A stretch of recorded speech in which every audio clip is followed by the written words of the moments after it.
Selamat sore, Shalom. Shalom. Shalom. Salam damai sejahtera dalam Tuhan Yesus Kristus kepada Bapak Ibu Saudara sekalian, orang-orang yang dikasihi Tuhan. Hari ini awal bulan Mei tanggal 1 sungguh merupakan anugerah kalau kita sama-sama boleh berkumpul. Dan saya tahu kita semua sungguh-sungguh hadir karena kita rindu akan Tuhan. Dan Alkitab berkata, berbahagialah orang yang lapar dan haus akan kebenaran, mereka akan dipuaskan. Hari ini saya mau menyampaikan firman Tuhan dengan judul Tinggal Tenang dan Percaya. Katakan tinggal tenang dan percaya. 2, 3. Tinggal tenang dan percaya. Mari kita buka Yesaya pasal 30 ayat 15.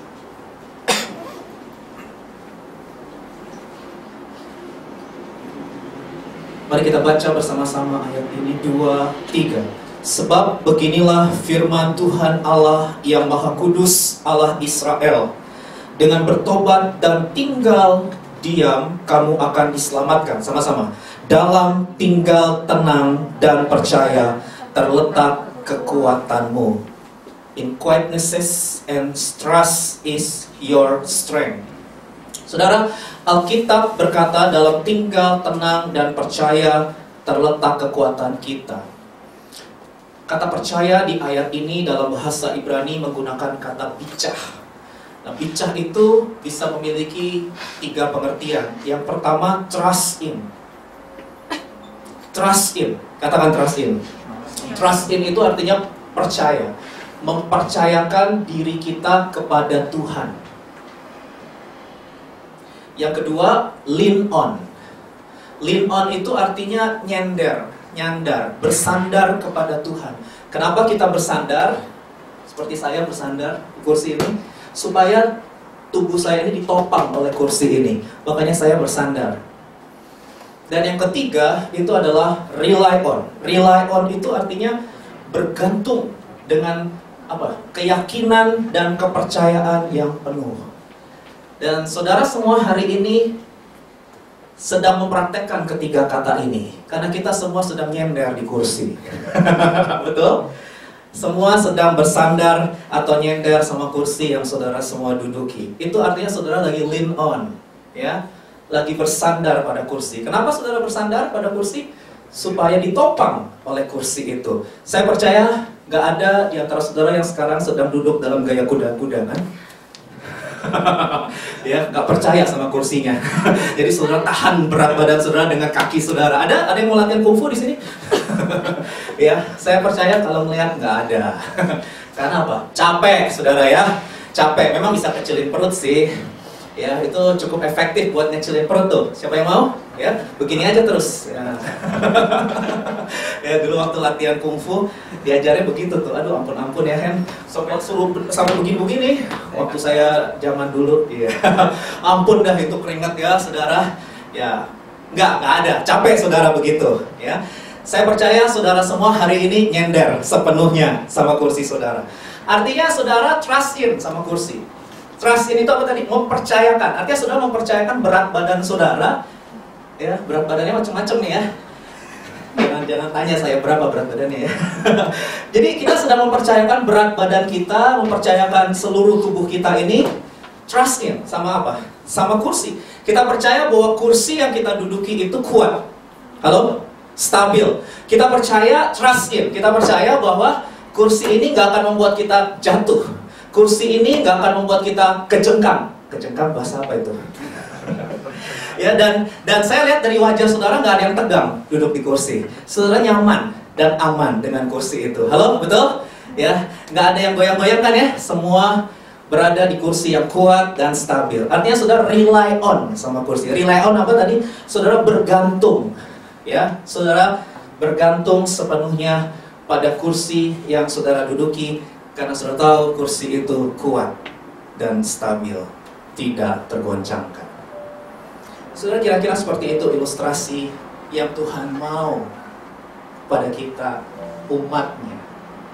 Alkitab bilang dalam tinggal tenang dan trust in, lean on, and rely on God, terletak kekuatanmu, is your strength. Nah saudara, kata strength atau kekuatan dalam bahasa Ibrani di ayat ini menggunakan kata geburah. Geburah itu bisa pengertiannya power, mighty, ability, apa itu? Kuasa, kemampuan. Bisa juga control, penguasaan diri, self control. Bisa juga brave, keberanian.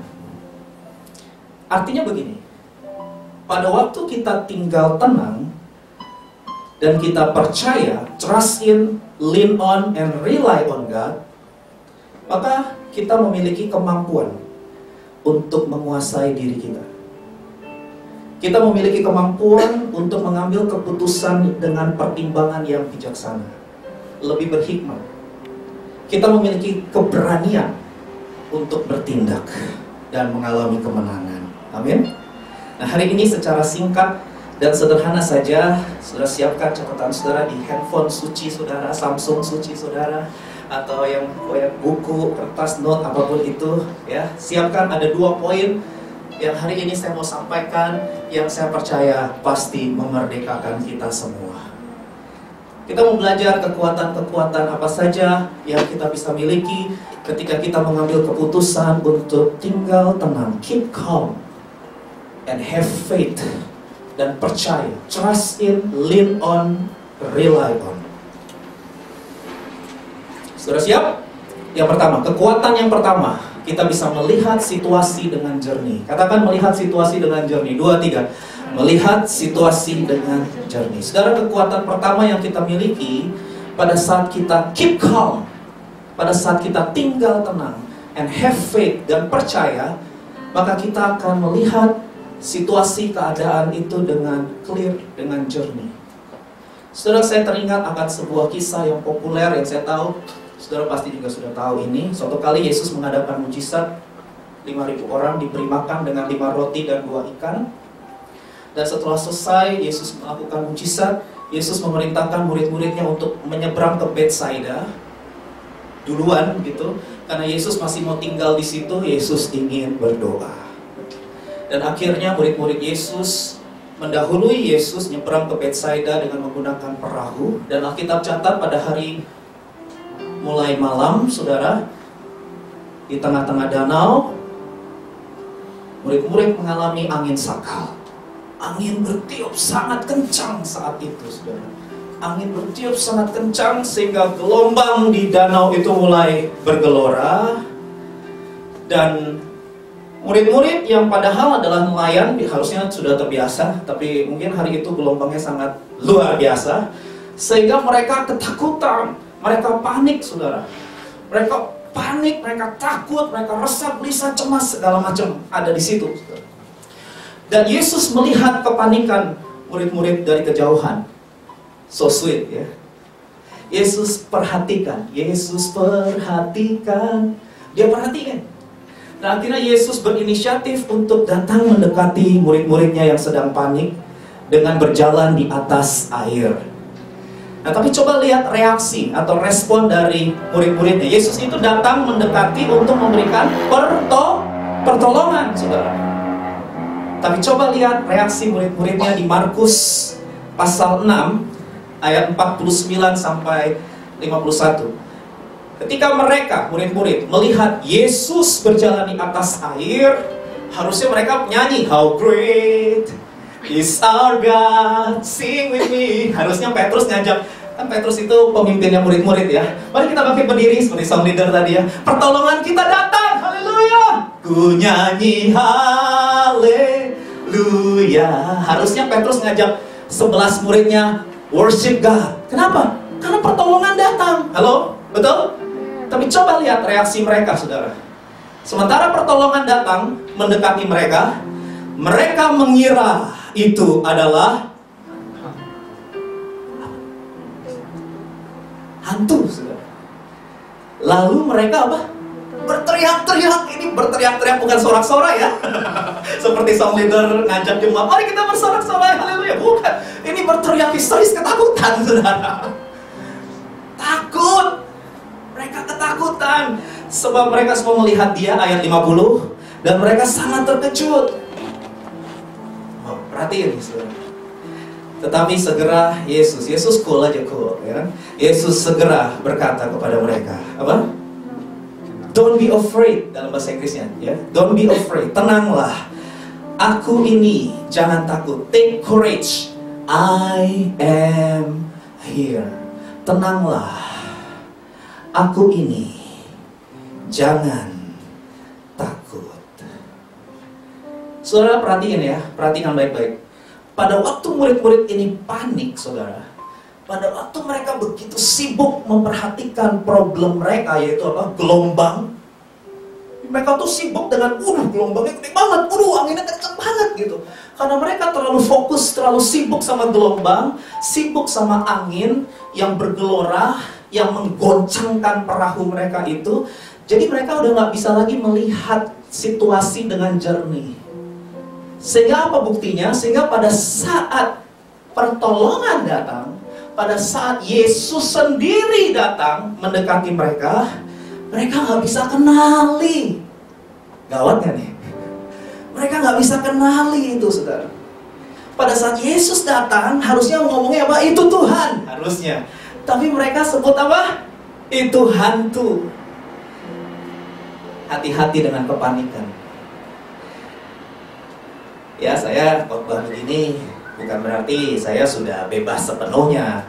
Saya juga sedang belajar ini khotbah ini, saudara ya. Ini sesuatu yang saya tahu kalau dengan kekuatan sendiri tidak mudah. Tapi kita mau belajar menjadi dewasa, amin. Ya, kita mau belajar dari firman Tuhan. Saya sendiri diberkati oleh firman ini. Orang kalau panik, saudara, itu gelap, udah gelap. Sehingga ketika pertolongan Tuhan datang pun, dia nggak tahu. Dan dia masih teriak-teriak, help, help, help. Padahal pertolongannya sudah ada di samping dia. Tapi dia nggak bisa kenali. Tetap aja dia teriak, help, help. Oleh karena itu, saudara, kita perlu belajar untuk tenang dan percaya kepada Tuhan. Kuasailah dirimu dan jadilah tenang, supaya kamu dapat berdoa, sehingga kita bisa melihat situasi di sekitar kita menjadi jernih. Dan kita tahu Tuhan tidak pernah meninggalkan kita sedetik pun. Dia menyertai kita setiap waktu. Amin. Ini pembelajaran juga buat kita ya, semuanya. Saudara, kalau dalam kondisi apapun, setiap saudara menghadapi kondisi yang terlalu bagus, kadang kita kalau ngalamin sesuatu yang terlalu bagus, saudara dapat won segepok gitu, bisa kalap. Jadi kita kalau mengalami situasi yang terlalu bagus, tetap perlu tenang. Dan kalau mengalami situasi yang terlalu jelek, maksudnya nggak sesuai ekspektasi, nggak sesuai keinginan, juga harus tetap tenang. Jadi dalam dua ekstrim ini, ngalamin situasi yang terlalu bagus, mungkin banyak berkat, banyak puji-pujian, banyak promosi, itu tetap harus kuasai diri loh. Jangan kalap. Sama, ketika kita menghadapi situasi yang terlalu buruk pun, terlalu jelek pun, kita tetap harus tenang, saudara. Karena pada saat kita panik, kita akan mengalami banyak kerugian dalam hidup ini. Orang panik itu nggak bisa mengambil keputusan dengan baik. Jadi saran saya, kalau lagi panik, jangan ambil keputusan apa-apa. Karena pasti keputusannya jelek. Karena hikmat Tuhan itu tidak turun sama orang yang panik. Nggak turun, saudara. Hikmat Tuhan itu turunnya ketika kita tenang. Ketika kita tenang, kita bisa kuasai diri, baru hikmat Tuhan turun. Sehingga kita bisa mengambil keputusan dengan pertimbangan yang lebih baik. Kita jauh lebih bisa berhikmat atau lebih bijaksana, saudara. Orang panik itu keputusannya seringkali ngawur, nggak tepat, saudara. Itu sebabnya saudara harus jaga emosi ya. Kalau lagi meledak-ledak, pernah meledak-ledak ya? Kalau emosi lagi meledak-ledak, jangan banyak bicara, diam aja. Orang kalau lagi marah, meledak-ledak, banyak bicara, pasti perkataannya mematikan, saudara. Singkat padat membunuh. Jadi mendingan diam aja. Jadi kalau lagi berantem kan selalu berdua. Rufus pernah berantem sendiri? Nggak pernah ya. Berantem pasti berdua kan, Rufus ya. Itu tolong salah satu pihak lebih baik diam tuh. Ya, harus ngerti permainannya. Kalau yang satu lagi, ya udah, yang satu tenang aja. Pokoknya kalau lagi meledak-ledak, lagi melop-lop, lagi marah, jangan banyak bicara, main basket kata Kevin. Ya karena kan kalau kita main basket, energi kata Kevin, energi negatif kita terbuang di lapangan basket gitu ya. Olahraga bagus juga. Demikian juga kalau saudara lagi terlalu senang, jangan terlalu banyak janji. Biasanya orang kalau terlalu senang, banyak janji, dan dia nggak tepatin janjinya. Karena waktu itu dia lagi senang, lagi kalap, dia janji, dan orang lain pegang janjinya, orang lain percaya kan pegang janjinya, dia nggak tepati janjinya, sehingga saudara bisa melukai orang lain. Jadi dalam situasi sangat bagus atau situasi sangat buruk, saudara harus jaga emosi saudara, supaya tidak melukai orang lain, dan supaya kita bisa tetap memuliakan Tuhan. Kuasai dulu, ambil jeda, tarik nafas. Yang bisa bahasa roh, berdoa dulu sama Tuhan, ambil jeda. Karena dengan kita tenang, kita bisa mengambil keputusan dengan lebih baik, lebih bijaksana. Tolong dimatikan Pak Ahim lampunya. Ada sebuah video, mungkin soundnya bisa dikencengin juga, dikeraskan juga ya. Orang yang stuck on escalator. Jadi saya ngambil dari YouTube nih saudara ya. Oke, coba kita reaksi mereka ketika mengalami masalah.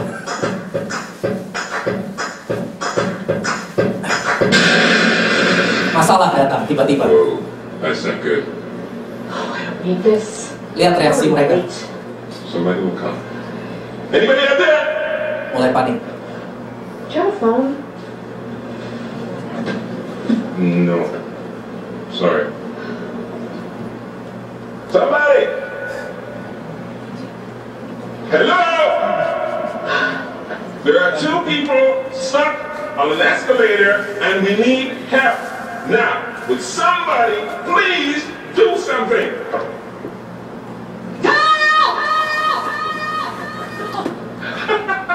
Stres. I don't believe this.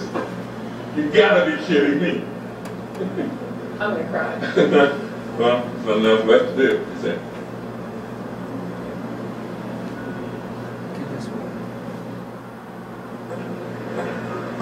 Lama banget mereka tetap di tempat.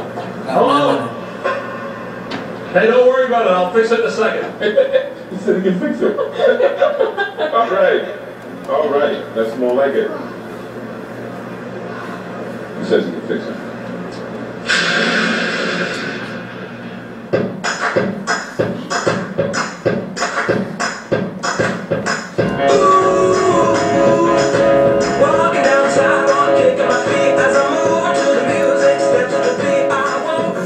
Orang berikutnya juga panik sekali.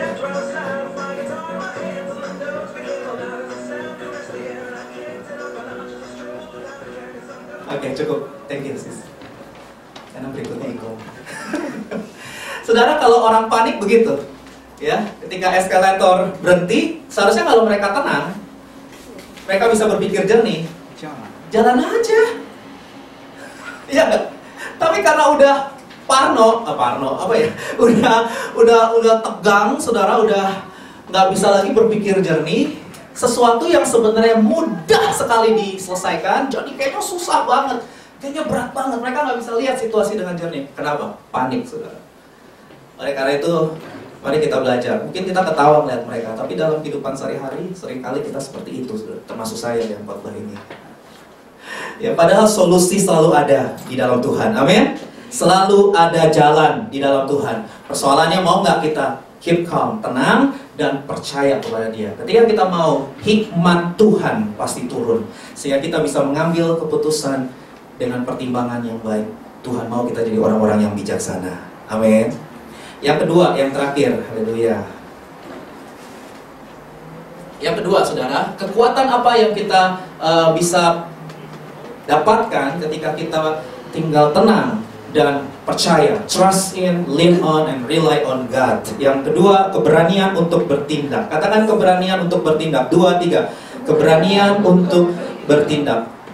Saudara, suatu kali, ini juga cerita yang populer ya. Jadi saya percaya ini, tapi saya mau coba lihat dari sudut pandang yang berbeda. Saudara, suatu hari bangsa Israel menghadapi tantangan dari seorang perwakilan bangsa Filistin, seorang raksasa yang bernama Goliat. Dan Alkitab catat di 1 Samuel 17 ayat 4 bahwa Goliat itu tingginya 6 hasta sejengkal, kira-kira sekitar 270 cm. Mungkin kayak Yao Ming kali ya. Yao Ming segitu nggak, Vin? Yao Ming 2 meter. Oh ya, lebih tinggi dari Yao Ming. Tahu Yao Ming nggak? Ya, itu tinggi sekali itu, saudara. Ini dia 270, jadi ya sudah bayangkan sendiri. Jadi dia tinggi sekali, saudara. Dan Goliat ini adalah seorang prajurit bangsa Filistin yang jago main pedang dan tombak. Jadi jago berperang, saudara. Dan raksasa ini menantang bangsa Israel untuk duel sama dia. Ayo, bangsa Israel. Kira-kira ini bahasa bebasnya ya. Ayo, pilih satu orang lawan saya. Ya, ditantang saudara. Dari bangsa Israel, satu orang wakilin. Sini, lawan saya tantang bangsa Israel. Ya. Dan saudara tahu nggak, selama 40 hari, lama banget ya, 40 hari, ampun deh. Selama 40 hari dia menantang, nggak ada satupun dari bangsa Israel yang berani maju ke depan, saudara. Nggak ada, 40 hari, lama banget. Bosen loh, ya. Tapi dia tantang terus, 40 hari gak ada yang maju, saudara. Bahkan saudara tahu Raja Saul ya. Raja Saul itu raja waktu itu, raja di bangsa Israel. Saul itu punya tinggi sekitar 210 cm. Jadi sebenarnya Saul itu ya oke lah, 270 lawan 210 gitu ya. Memang sih nggak terlalu seimbang. Tapi Saul sebenarnya harusnya berani maju, Saul. Karena tingginya lumayan, 210, saudara. Dan Saul itu jago main pedang dan tombak juga. Tapi kita lihat di Alkitab, Saul tidak berani. Saul takut, Saul nggak berani maju, saudara. Gak ada yang berani maju menantang Goliat.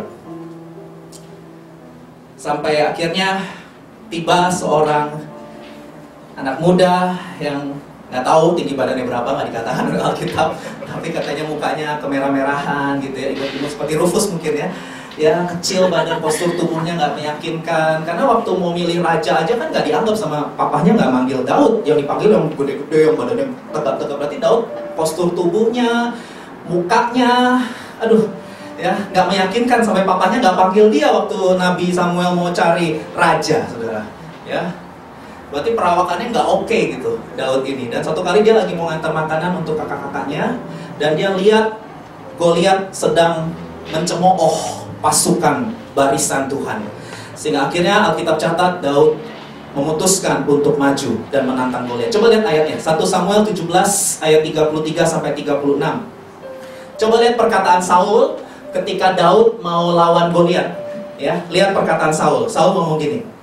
Tetapi Saul berkata kepada Daud, "Tak mungkin, tidak mungkin, impossible, nggak bisa, mustahil. Tidak mungkin engkau dapat menghadapi orang Filistin itu untuk melawan dia, sebab engkau masih muda. Sedang dia dari sejak mudanya telah menjadi prajurit. Pengalamannya nggak ada. Kamu nih anak-anak gembala, kambing domba, mau lawan prajurit yang terlatih sekian lama dari sejak muda. Kamu baru belum banyak makan asam garam, kencur apa itu, kimchi juga mungkin. Nah, tetapi Daud berkata kepada Saul, "Hambamu ini biasa menggembalakan kambing domba ayahnya Isai." Jadi ini gembala kambing domba, saudara, Daud ini. "Apabila datang singa atau beruang yang menerkam seekor domba dari kawanannya, maka aku mengejarnya, menghajarnya, dan melepaskan domba itu dari mulutnya. Kemudian apabila ia berdiri menyerang aku, maka aku menangkap janggutnya." Janggut singa, saudara, tangkap. Bisa dibayangin ya, janggut singa, Fus. Lalu menghajarnya dan membunuhnya.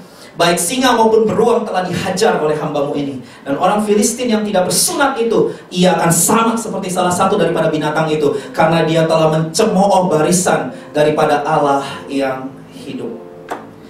Saudara, Alkitab catat Daud itu gembala kambing domba. Dan setelah saya cek di 1 Samuel 17 ayat 28, ternyata kambing domba yang dipercayakan ayah Daud kepada Daud enggak banyak. Ayo berapa? Gak banyak, saudara. Saya pikir dia gembala kambing domba puluhan, ratusan, banyak gitu. Ternyata cuma 2-3 ekor. Coba lihat 1 Samuel 17 ayat 28. Ketika Eliab kakaknya yang tertua mendengar perkataan Daud kepada orang-orang itu, bangkitlah amarah Eliab kepada Daud sambil berkata, "Mengapa engkau datang? Dan pada siapakah kau tinggalkan kambing domba yang berapa? 2-3 ekor itu." Banyak atau sedikit? Halo? Rufus kalau punya kambing domba 2, 3, terus ada beruang, ada singa datang. Kira-kira Rufus memilih untuk Makan bareng. kalau saya ya, saya serahin aja itu semua. Saya kabur please. Ya elah cuma 2, 3, saudara, dikit amat. Ya kalau ada singa sama beruang datang, saya mendingan Makan bareng. menyelamatkan diri saya sendiri. Ngapain saya jagain kambing domba yang cuma 2, 3 ekor? Di hadapan saya singa, men. Lion King, singa, beruang. Wih, takut. Betul? Halo? Takut. Tapi lihat sikap hatinya Daud deh. Meskipun cuma 2, 3 ekor, dia punya komitmen yang sangat luar biasa. Kecil banget, cuma 2, 3 ekor, tapi dia jaga luar biasa. Bahkan ketika singa dan beruang datang, Alkitab catat, biasanya yang dikejar singa itu manusia. Mana ada singa dikejar manusia? Ada cerita. Ada juga manusia dikejar singa, betul ya, sis? Ini lihat Alkitab, yang ngejar singa adalah Daud, saudara. Jadi kalau dibuat kartun kayaknya lucu juga ya. Singanya panik, saudara, dikejar sama Daud. Aku kejar, aku habisin. Daud berani, saudara.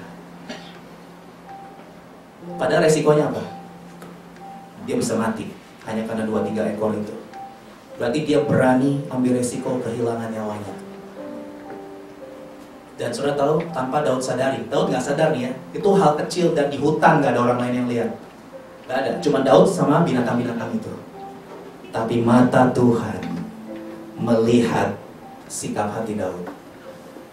Nggak bisa ditutupi, mata Tuhan melihat.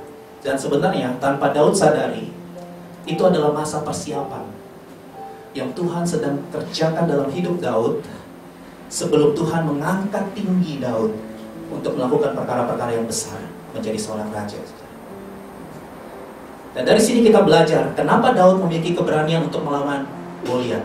Karena Daud sudah terbiasa. Dikatakan aku biasa. Artinya Daud sudah terlatih untuk tinggal tenang dan percaya kepada Tuhan, sehingga dia berani untuk bertindak. Tinggal tenang dan percaya nggak bisa hanya dipraktekkan pada hari Minggu 1,5 jam di gereja, nggak bisa. Tinggal tenang dan percaya harus jadi gaya hidup, harus terbiasa. Artinya harus dilatih setiap hari, harus latihan setiap hari. Namanya latihan bisa gagal nggak? Bisa salah nggak? Bisa, saudara. Saya pikir Daud, ini kan Alkitab ceritanya pas dia menang nih lawan singa. Saya pikir ada waktu-waktunya Daud juga mungkin nggak menang, saudara. Tapi nggak diceritain sama Alkitab. Ya ada, saya pikir iya, nggak mungkin instan.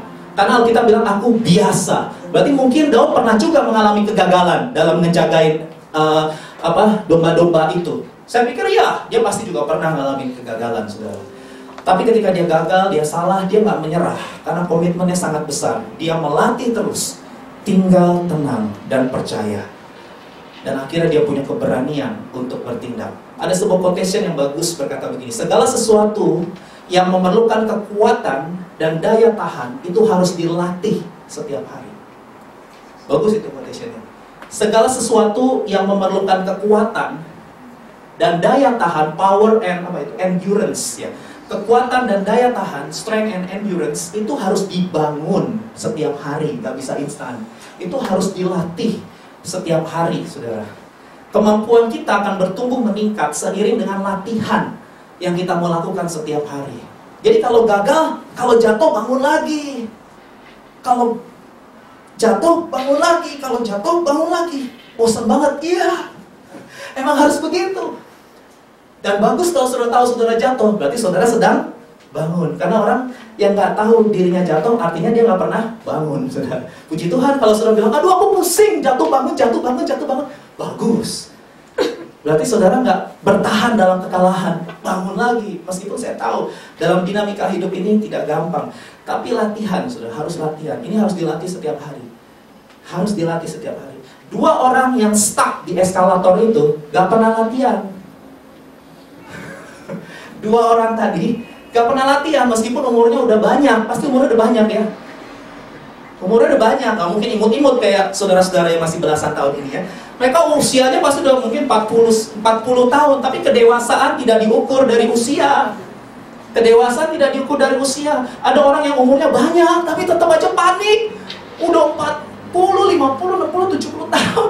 Setiap kali mengalami masalah, tetap aja heboh, panik kayak murid Yesus. Gitu ya. Kayak dia udah paling termiskin di dunia, dia udah paling terjelek di dunia, dia paling terbodoh di dunia, ya, dan dia merasa hidupnya sudah tidak berarti, bagaikan kumpulan yang terbuang. Dan banyak orang frustasi bunuh diri karena mereka nggak melatih, saudara, dari hal-hal yang kecil, nggak pernah latihan, sehingga ketika mengalami masalah, goncangan, siapa yang tahu itu eskalator bisa berhenti? Mereka nggak pernah juga mungkin ngalamin, saudara ya. Tapi karena nggak pernah latihan, hal yang kecil jadi gede banget sampai mereka tetap stuck di situ, nggak mau sampai duduk di situ berjam-jam, saudara. Sampai begitunya karena nggak pernah latihan. Oleh karena itu penting sekali untuk kita latihan. Latih apa yang harus dilatih? Pikirannya harus dilatih. Pikiran harus didisiplin. Pikiran kita harus sering ngawur loh. Bangun tidur, begitu bangun tidur pikirannya udah macem-macem, saudara. Ya. Perasaan juga ngawur, baper, bawa perasaan. Ya, ntar dia seneng, ntar dia galau, ntar dia seneng lagi, ntar dia nangis, ntar seru-seru. Kita jadi bingung ngadepin orang begini ya. Ntar bentar dia ketawa-ketawa, beberapa waktu kemudian dia nangis-nangis kayak anak kecil. Ya, banting-banting barang, bentak-bentak orang. Ya, kita jadi bingung nih, emosinya labil banget nih, padahal umurnya udah banyak. Gitu ya, umurnya udah banyak. Tapi kok mirip-mirip sama Nathan ya? Nathan aja nggak begitu ya, Ko Melvin ya. Kayaknya Nathan masih bisa kuasai diri ketika apa yang dia inginkan tidak dikasih oleh orang tuanya. Ya, kita bisa latihan dari situ, saudara.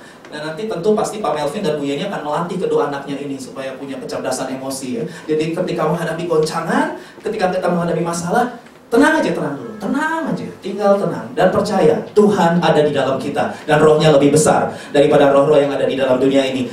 Semua dapat diatasi bersama dengan Tuhan. Amin. Semua bisa diatasi. 1 Samuel 17 ayat 37. Pula kata Daud. Yuk kita baca bersama ayat ini, keren banget statementnya Daud. Pula kata Daud 2-3. Tuhan yang telah melepaskan aku dari cakar singa dan cakar beruang, Dia juga yang akan melepaskan aku dari tangan orang Filistin itu. Kata Saul kepada Daud, pergilah, Tuhan menyertai engkau. Daud gak bilang, karena aku kuat, karena aku hebat, karena aku sanggup, makanya beruang dan singa itu aku habisi. Daud bilang, Tuhan yang telah melepaskan aku. Tuhan. Dia sebut Tuhan, dia gak sebut aku. Dia sebut Tuhan yang melepaskan aku dari cakar singa dan cakar beruang. Tuhan juga yang akan melepaskan aku dari Goliat itu, dari tangan orang Filistin itu. Dan Saul langsung gak bisa lagi berkutik. Tuhan menyertaimu. Saudara, dari perkataan ini kita bisa lihat Daud itu punya pengalaman pribadi sama Tuhan. Sampai dia bisa ngomong, Tuhan yang melepaskan aku. Berarti dia kenal siapa Tuhannya. Berarti dia berjalan dong sama Tuhan setiap hari. Iya. Dan itu harus latihan setiap hari. Gak bisa cuma hari Minggu 1,5 jam. Aduh, gak bisa. Saudara gak bisa bergantung sama pendeta, gak bisa bergantung sama siapa. Saudara harus berjalan sendiri bersama Tuhan setiap hari. Saudara harus bergumul dengan Dia, kenali Dia secara pribadi. Gak cukup hanya dengar khotbah hari Minggu, baca setiap hari Alkitab. Kenali Tuhan secara utuh. Kalau cuma hari Minggu, ya ampun, masa ngecas baterai cuma seminggu sekali? Kalau ada yang ngecas baterai seminggu sekali? Kita harus recharge terus supaya 100% fully charged. Halo, setiap hari kan? Iya. Baik, kalau kayak Rufus ini kesibukannya luar biasa ya. Dari satu tempat ke tempat lain, ke tempat lain, ke tempat lain. Saya sampai bingung melihat Rufus itu ada di mana sekarang. Karena melihat Instagram sama Facebooknya, dia berada di mana-mana dan mulai ada muridnya sekarang. Sudah mulai ada mengikuti jejak Rufus, saudara. Rela pergi ke suatu kota sendirian, 5 jam naik bis sendirian, kemudian naik ferry nyebrang 50 menit sendirian. Ada muridnya sekarang di BIC ini. Sudah mulai terjadi pemuritan ini. Waduh, di BIC mentalnya berani-berani banget, gak bisa bahasa Korea, tapi dia hajar aja. Gak bisa bahasa Korea, tetap aja naik bus 5 jam nyebrang ferry. Kalau bisa bahasa Korea kan masih tenang. Nggak bisa. Itu mentalnya hebat sekali. Tentu Rufus tahu siapa murid itu. Saya salut loh. Saya salut. Nggak boleh sebut jenis kelaminnya lah ya. Saya salut. Saya aja nggak mau. Nggak bisa bahasa Korea 5 jam. Waduh, ngawur-ngawur gimana? Bisa tersesat gimana? Ya kan? Tapi dia berani, saudara. Dia berani. Dia luar biasa. Ini sudah mulai latihan nih. Dari hal-hal kecil nih. Biar bisa bareng kok. Oh, biar bisa bareng. Amin. Iya, amin. Ya, jadi saudara, Rufus, Daud. sorry. Jadi Daud itu kenal bahwa Tuhannya itu pegang kendali. God is in control. Ini bagus nih. Siska kayaknya ini sedang seru dia. Ya. God is in control. Katakan sama kanan kiri saudara, God is in control. Ya, Daud tahu meskipun ada beruang, ada singa, Daud tahu Tuhannya lebih besar.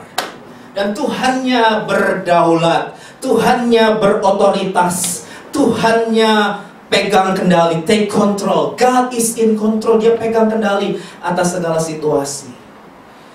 Saudara, pada waktu saudara mengalami kenyataan tidak sesuai keinginanmu, saudara menghadapi kenyataan tidak sesuai harapanmu, saudara menghadapi kenyataan tidak sesuai dengan apa yang saudara bayangkan, ya seperti eskalator yang harusnya terus jalan, tiba-tiba hari itu dia berhenti, itu bisa saja terjadi kapan aja loh saudara. Tapi bukan eskalator. Mungkin kehilangan uang, mungkin kehilangan orang yang saudara kasihi, mungkin saudara difitnah, saudara dijahatin orang, saudara diperlakukan gak adil, atau apa saja, itu bisa saja loh terjadi. Jangan bilang enggak loh, bisa. Karena kita hidup di dunia yang sudah jatuh dalam dosa. Tidak ideal lagi dunia ini. Semuanya udah ngawur, sudah tidak balance, sudah nggak seimbang. Makanya disebut apa? Peperangan rohani, spiritual welfare. Karena kita ngalamin itu, saudara. Jadi kita harus jaga hati dengan segala kewaspadaan. Itu setiap hari, nggak bisa hari Minggu aja. Setiap hari harus jaga hati dengan segala kewaspadaan. Karena dari situlah terpancar kehidupan, kata Alkitab. Dan ketika saudara menghadapi hal-hal yang tidak sesuai inginanmu, tidak sesuai harapanmu, sebenarnya di situ kepercayaanmu kepada Tuhan sedang diuji. Seberapa percayanya engkau, sama seperti engkau percaya sama kursi ini.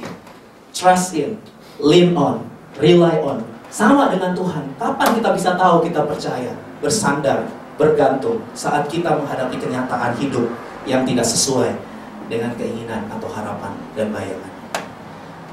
Tapi tenang aja, karena tangan Tuhan sedang merenda. Ini lagu Pentakosta zaman dulu. Tangan Tuhan sedang merenda suatu karya yang agung mulia. Daud nggak tahu bahwa dia bakal jadi raja, saudara. Nggak tahu Daud. Daud taunya ada 2-3 ekor kambing domba harus dijagain. Itu aja. Tapi karena dia setia dengan perkara kecil, itu dilihat oleh Tuhan. Sampai Tuhan angkat dia jadi orang nomor 1 di bangsa Israel. Daud nggak pernah tahu dia bakal jadi raja. Saudara, kita juga nggak pernah tahu kan masa depan kita seperti apa. Halo? Setia aja. Praktekin aja firman Tuhan. Dia sedang merenda, itu urusan Tuhan. Dia merenda. Ibaratnya lukisan, nggak seru kalau lukisan warnanya cuma hitam. Ada yang mau beli nggak lukisan warnanya hitam doang? Nggak ada merah, kuning, hijau. Hitam semua lukisan. Nggak ada, saudara. Lukisan itu macam-macam warnanya. Saya nggak tahu warna hatimu sekarang apa. Coba tanya kanan kiri. Warna apa sekarang dalam hati? Ini saudara lagi gelap. Saudara gelap. Belum ada jodoh, saudara gelap, belum ada pekerjaan, saudara gelap, keuanganmu lagi tergoncang mungkin, saudara gelap, keluargamu lagi sakit. Papa saya tiba-tiba minggu lalu kasih kabar ke saya, kena herpes di kulitnya, perih, kena ke lambung, perih, kepalanya pusing, lambungnya sakit. Aduh, saya sebagai anak deg-degan, telepon, chatting, saya aduh. Tapi hal-hal seperti itu terjadi. Dan saya cuma bilang, yang ada di rumah mama kan, mama harus tenang dan harus terus support papa. Itu kejadian di luar prediksi kita sekeluarga. Papa kok tiba-tiba bisa mengalami ini setelah saraf kejepitnya belum beres, sekarang kena lagi ini gitu. Udah ke dokter nggak cocok obatnya, ke dokter ini nggak cocok, ke dokter ini. Saya bilang harus berdoa nih, harus berdoa nih. Udah ke dokter nggak cocok obatnya. Katanya bisa efek, nggak bisa tidur lah, dia pusing juga gitu. Ya saudara, jadi tenang. Ini harus mengandalkan Tuhan ini kalau udah model begini. Udah, ya saudara ya. Nah hal-hal seperti itu bisa terjadi. Tapi percaya, Papa juga ketika saya telepon dia bisa relax, bisa tenang. Ya, harus disupport, harus disupport. Saya percaya Tuhan juga lagi mewarnai hidup Papa saya. Kita juga sekarang lagi diwarnain sama Tuhan. Merah, kuning, hijau, itu pelangi. Coba lihat Pengkhotbah 7 ayat 14. Ini ayat jarang sekali tapi saya mau coba baca. Pengkhotbah 7 ayat 14. Pada hari mujur bergembiralah. When times are good, be happy. Tetapi, nah ini jarang nih.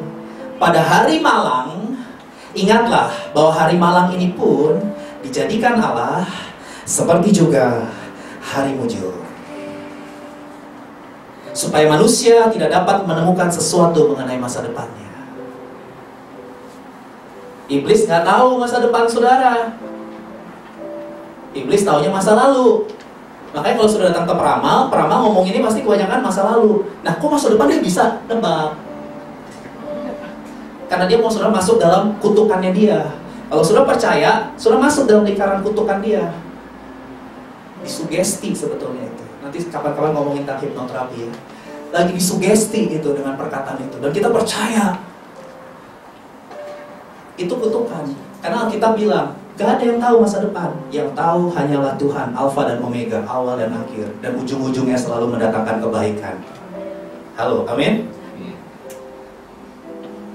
Jadi Tuhan itu kata Alkitab bisa ngeblend. Tiba-tiba jadi ingat Ica, jago bikin kue katanya. Ica mana? Halo? Ica jago bikin kue. Tuhan itu bisa ngeblend hari mujur dan hari malam, di-blend jadi satu sama Tuhan. Saya jadi ingat bikin kue. Coba tampilin kue ini. Saudara, sebelum kue ini jadi, harus tanya sama Ica cara buatnya. Jangan lihat enaknya doang. Wih, bagus ya, dimakan enak. Prosesnya. Saya ingat dulu ii saya atau tante saya, nggak tahu benar atau nggak, nanti Ica bisa klarifikasi. Kalau mau bikin kue, telurnya harus dipecahin. Itu kalau kita jadi telur, dipecahin. Sakit. Telur dipecahin. Kalau telur bisa ngomong, cuma bulan yang bisa ngomong. Kalau telur bisa ngomong, waktu dia dipecahin sama chef, itu dia teriak tuh, nggak adil, sakit, aku dipecahin, nggak adil, sakit. Karena telurnya nggak tahu nanti bakal jadi ini. Dipecahin begitu, diaduk-aduk, nggak bener nggak ini Chan? Pakai terigu, pakai susu, pakai mentega, nggak tahu deh apa tuh. Terus diaduk-aduk, dibanyak-banyak. Saudara, saya ingat ii saya dulu gitu, dibanyak-banyak. Saya bilang pakai alat nggak enak banget tuh, besi. Itu kalau saya jadi telur, saudara, ya ampun ya Tuhan semesta alam, ya saya dicampur susu, apaan ini, campur terigu, saya pusing. Ada susu, ada terigu, terus kok saya diputar-putar sama benda apa lagi nih, benda. Tapi yang namanya chef, dia tetap cool. Shh, jangan berisik. Ya, yang ini udah lebay. Tapi chefnya cool, karena dia pegang kendali. Dan pada ujungnya jadi begini. Saya nggak tahu saudara sekarang lagi dibecek-becek sama siapa. Dibecek-becek sama orang tuamu, dibecek-becek sama temanmu, dibecek-becek sama sajamnim, dibecek-becek sama rekan kerja. Saudara lagi dizolimi, saudara diperlakukan tidak adil sama orang-orang yang ada di sekitar saudara, dan saudara sedang merasa loneliness, kesepian, loneliness. Dan rasanya tidak ada yang bisa menolong. Enggak, lagi di blender. Tenang aja, tenang. Tuhan gak pernah merancangkan kecelakaan. Rancangannya adalah damai sejahtera, untuk memberikan ini hari depan yang penuh pengharapan. Saya nggak tahu loh, orang-orang yang duduk di depan saya ini kelak nanti bisa jadi wali kota kah? Siapa yang tahu Bapak Basuki bisa jadi gubernur DKI di negara Indonesia yang mayoritas Islam? Siapa yang bisa bilang mungkin? Semua akan bilang tidak mungkin. Dari mata, kulit, dan ras udah nggak mungkin. Dari agama apalagi. Dua itu udah ekstrim, nggak mungkin. Sama kayak Saul bilang ke Daud, nggak mungkin. Tapi dia sekarang jadi orang nomor 1 di ibu kota Jakarta. Jangan ngeremehin Tuhan loh. Saya nggak tahu Ibu Mona ini sekarang staf KBRI. Hati-hati kalau mau minta tanda tangan sekarang. Kita nggak tahu nanti jadi menteri apa? Oh, jadi dubes. Amin. Jangan mau minta tanda tangan sekarang kalau mau foto staf KBRI ini. Saudara. Ya. Ibu Rini nggak hadir, sekretaris dubes. Kita nggak tahu, saudara. Saudara coba lihat Winda itu di belakang ya, pakai kacamata. Saudara lihat Winda, kita nggak tahu. Kelak dia akan jadi apa? Hal-hal kecil. Oke, kita nggak mungkin lah Winda. Toto dia nanti jadi bupati di Palangkaraya. Bisa ya, dia kan jadi bupati di Palangkaraya, dia kan dari Palangkaraya, Kalimantan, saudara. Siapa yang tahu? Darmawan jadi bisnismen, mengelola properti. Siapa yang tahu? Siska jadi apa? Bos travel. Karena udah biasa explorer kemana-mana, mungkin nanti bersama suaminya mendirikan bisnis bersama, jadi bisnis travel. Loh, kita lihat hal-hal. Dia mau berdedikasi tinggi 5 jam, bayar sampai sekitar berapa ratus ribu won. Dia lakukan itu. Kita pikir buang-buang duit apa enggak, itu dia passionnya dia kok. Passionnya dia di situ. Nanti dia bisa jadi bos travel. Pak Melvin, Bu Yeni sekarang setia terus jadi tour guide. Wah, kita itu perusahaan besar. Wah, haleluya. Kalau minta foto sekarang. Ya, jadi saudara jangan pernah menganggap kecil apa yang saudara sedang kerjakan sekarang. Wah, saya cuma nggak bisa apa-apa. Saya cuma bisa ngomong. Ngomong itu juga gede pengaruhnya, saudara. Saya nggak punya modal, nggak punya duit, tapi cuma bisa ngomong. Ngomong itu penting. Coba lihat Henry di Ariram. Kalau Henry udah ngomong, saudara, ya, beli itu semua orang. Jangan cuma semua diukur pakai duit dong. Jangan semua diukur pakai duit. Gak ada modal. Kita punya Tuhan yang lebih besar. Dia bisa pakai siapa saja. Tiba-tiba ada orang datang percayain kita, datang angkat kita jadi anak yang tertukar, putri yang tertukar atau enggak lah, itu drama ya. Tapi saya tiba-tiba bisa aja, Tuhan mau, bisa. Oleh karena itu jangan pernah menyerah. Tuhan lagi banyak-banyak saudara, Tuhan lagi aduk-aduk saudara. Dia mau jadiin saudara menjadi pribadi yang utuh, dewasa. Goalnya Tuhan buat kita dewasa seperti Yesus. Tadi lagu tadi, ku mau sepertimu Yesus. Kita akan bersatu dengan tubuh dan darah Yesus. Saya akan akhiri khotbah saya. Kekuatan tinggal tenang dan percaya ada 2 hari ini. Yang pertama, melihat situasi dengan jernih. Dan yang kedua, berani. Memiliki keberanian untuk bertindak.